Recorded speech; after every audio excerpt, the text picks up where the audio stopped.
Lee Kuan Yew is a legend. If you're watching this channel for the first time and you think I'm just talking about Singapore, no, I'm not. Henry Kissinger loved him, Obama took pictures with him, Xi Jinping was honored to hang out with him, and Margaret Thatcher read every single one of his speeches. He's a legend for the entire world. Well, what could such a legend, world-renowned, world-famous, perfect life, perfect legacy ever regret? Well, this.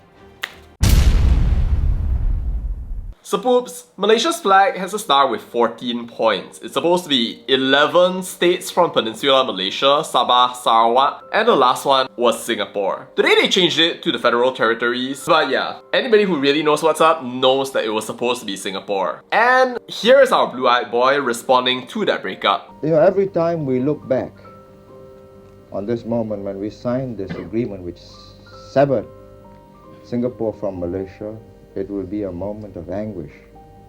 I mean, for me, it is a moment of anguish because all my life,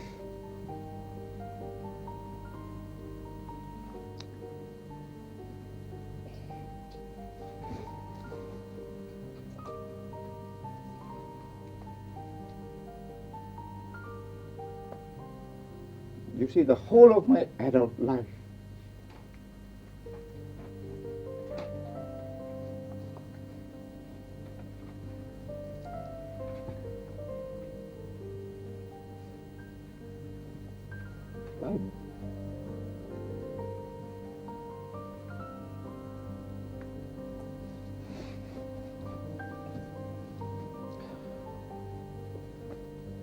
I had believed in Malaysian merger and the unity of these two territories. You know, as a people connected by geography, economics, and ties of kinship,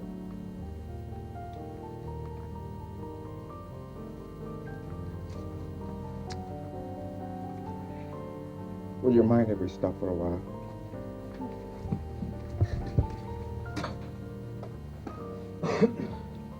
And he goes on to say, They are out, but we will still do it. And I asked the Malays, don't worry. This was the government that believed in multiracialism and brought Singapore away from chauvinism into multiracialism. Pity, it turned out that we could not achieve multiracialism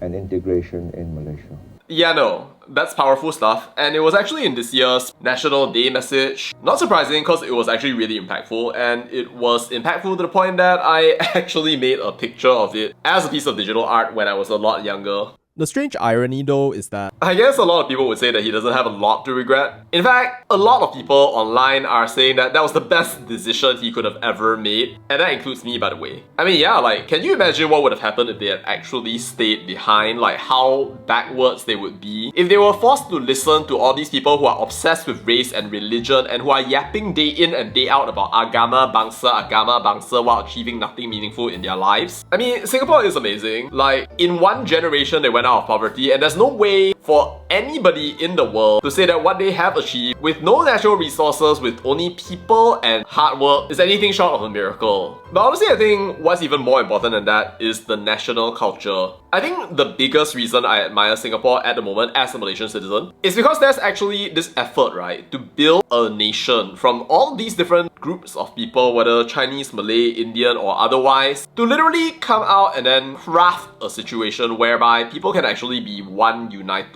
people. Like, for me as a Malaysian citizen, that really appeals because ideologically and philosophically speaking, it appeals to my sense of fairness and my sense of how I want to live in this world without thinking constantly about my skin color, as much as I should think about how well I'm actually doing and performing and creating something for the world, which is something I can actually control, while I can't control this. But still, there was a regret. I mean, I don't know if you guys knew about this like fascination that I have with LKY. I have here like my little book collection.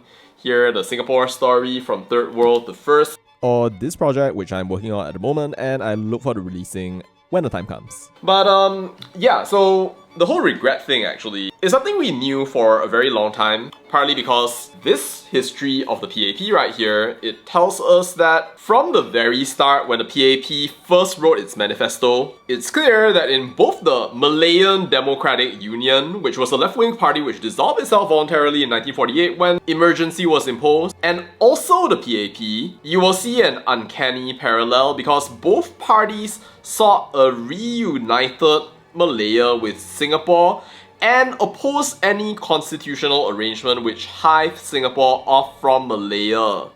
So yeah, I mean like, they were really thinking about this whole combining Singapore with Malaya, which seems kind of natural because if you think about it, Singapore used to be the beating heart of the British colonial empire in Southeast Asia, and then Malaya was kind of like the hinterland, right? Which means that it was like providing resources into Singapore, like water, for example. And so yeah, like, Lee Kuan Yew was literally willing to go through years of his adult life. Like, he formed the PAP in 1954 and it basically was all of 9 years leading up to 1963 when eventually the Malaysia Agreement was signed, and then Malaysia was formed on September the 16th, 1963, which by the way was Lee Kuan Yew's 40th birthday, which he was overjoyed for, only to be faced with racial riots, Malaysia trying to control him, racism and racialism raising its ugly head, promises broken, inciting of Malays, and then finally our teary press conference. And this he did, our blue-eyed boy, after declaring independence unilaterally, debating and discussing over terms with Tunku Abdul Rahman and Tun Razak, flushing out the communists, although they could be communists depending on which sources of history you listen to, and just trying to do his best to craft Singapore as a nation, while hoping that somehow or another, eventually, there will be a unity and Malaya will become a self-governing territory. So there are a lot of questions about the history there, but what's not in question is that Lee Kuan Yew had to fight Mahathir on his way there. You can actually see right here, there's a documentation on mothership of his very last speech in Parliament, which you can see right here.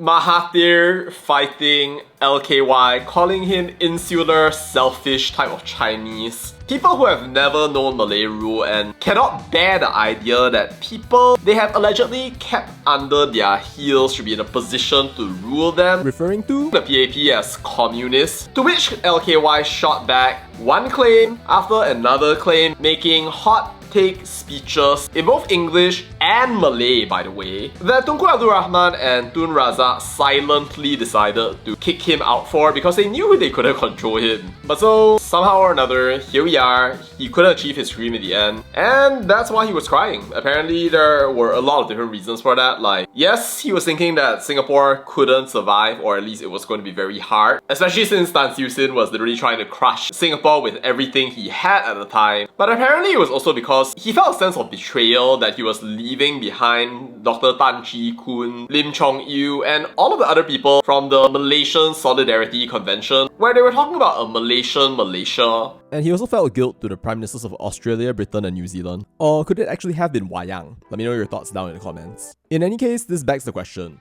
where are we today? In this year, the 60th year since independence, I think that it's well known, well understood, well established that Malaysia and Singapore are separate sovereign countries. Like, we have our own histories, we have our own leaders, we travel very, very different paths, I think. Which makes the fact that there are still some people out there who are just constantly talking about how we did them wrong a little bit weird to me. We're not living in 1965 anymore. Like, I think we know, or it's well established that Singapore is doing very well at this point in time, so congratulations for that.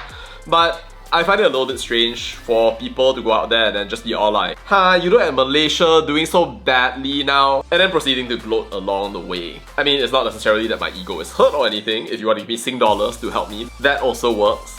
But I find it a bit weird that for some people out there, it's like they have Malaysia living rent-free in their heads as an example to tell their children, even if it's legit an entire different country and their story will accomplish nothing. Anyway, whatever it is, independence thrust upon you, traumatic birth or whatever, Singapore's been very blessed to have extremely good leaders. I think your founding generation of Lee Kuan Yew, Goh Keng Swee and S. Rajaratnam had many good follow-ups right there, with the 2G under Goh Chok Tong, the 3G under Lee Hsien Loong, and now the 4G under Lawrence Wong. I don't think you can get rid of bad memories or that eternal regret. I think that's always going to be a part of the Singapore story, just because Singapore's independence was defined in that context. But I do feel that even though you can still have bad memories, it's also possible to grow, to have so many more good memories and lots of good things out there that the bad becomes a very small proportion of the overall picture. I think many people out there in Malaysia are also kind of sad that Lee Kuan Yew's last regret had to be Lee Kuan Yew's last regret. I think that he would have made a wonderful prime minister or leader of this country. But I guess the ideologies of the two countries really just did have to separate along the way. If we look at Malaysia and Singapore today, Malaysia is kind of like that kid who had a lot going for him but didn't make use of his potential. And Singapore is kind of like the kid that got abandoned but then became a billionaire. I'm sure many smarter people than me will debate Lee Kuan Yew's legacy here, there and everywhere, but I think that his vision of a Malaysian Malaysia is something that I'll always keep close to heart. I'm grateful to him for trying, and he will always remind me and the world that working hard, avoiding racism, and just pushing forward in the face of impossible odds is the kind of thing that makes it so that even if the entire world seems against you, when that one door closes, another one will surely open up. And his legacy is a generation of people who have every reason to be proud of being one united people regardless of race and religion, and a society that I would love to be a part of one day. Even as across the causeway I'm like, #Sapoops, happy SG60, congratulations on your awesome achievements, and I look forward to seeing what we can do together and even more in the days to come. And thank you for watching. That's all to say about that, and bye.